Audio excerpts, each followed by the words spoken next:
All right, here is a very interesting and let's just say Hamilton says that there's almost a form of bad comedy when I read this, and it says U.S. slams Jamaica's record on police killings and detentions.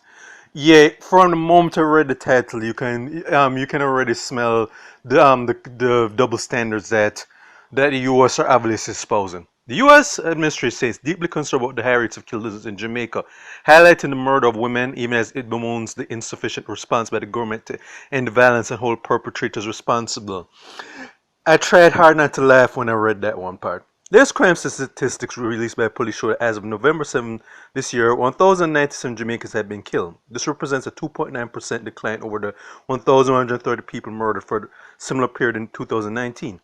Washington's also urging Andrew Holt's administration to curtail abuses by the security forces, government agents involved in extrajudicial killings, arbitrary detention, or describes as life-threatening prison conditions.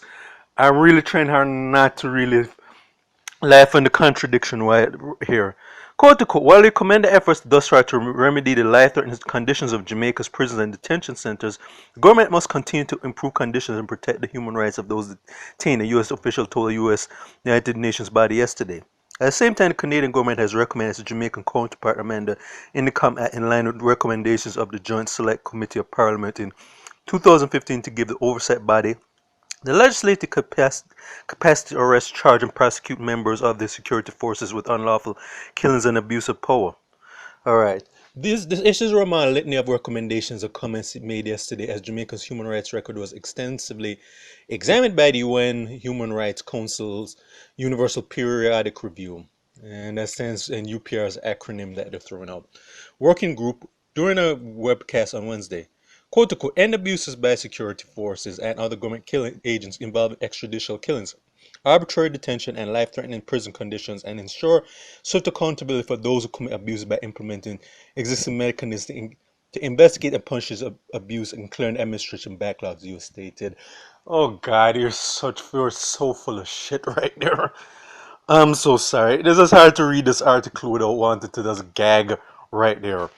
All right, but let's just continue because there's more comedy out to this. In July, Justice Minister Delroy Chuck signaled that he had changed previous position of grant in the post to prosecute the police autonomously. Chuck said he based his decision on belief that the increase in staffing of Office of Director of Public Prosecutions will allow for sufficient and timely decision files sent by Indicom. This is just a lot of word games. This means nothing. Any thinking person can realize this is just a lot of babble. Wait, that's not going to go any further than words.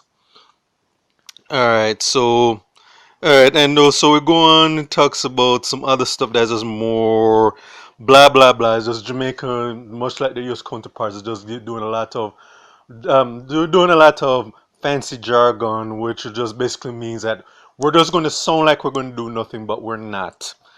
And that's pretty much the article. So yeah, there's the reason why anybody thinks this is comedy for us to really point fingers at Jamaica. I mean they're right, of course, that Jamaica, the justice system in Jamaica, is a complete joke and overall, and they're right with the murders. But let's just face it, U.S. You're full of shit, though. Anybody, and even they know, even Jamaican politicians, much as toadying codes as they are, all of them were pretty much wanted to smirk and giggle when they heard this and said, you're the ones, okay, you're talking about police killings and so on, but this is the same America that has a noted racial history for a lot of so-called cops murdering black civilians, especially, like, and not just murdering them, maiming them, almost killing them, terrorizing them. I mean, like, I could just go, if I name the list of people like, say, Rodney King, Eric Gardner, Tamir Rice, Alton Sterling, I think, let's see, um, let's keep going on. Let's see, Mike Brown, all right, and also most recently you've had people like George Floyd. Let's see. I could, like I say, if I could pretty much go on and on, naming all of the black civilians who were murdered and terrorized by these so-called police in America. And the kicker is, majority of those police officers did not face any serious reprimand or any charges.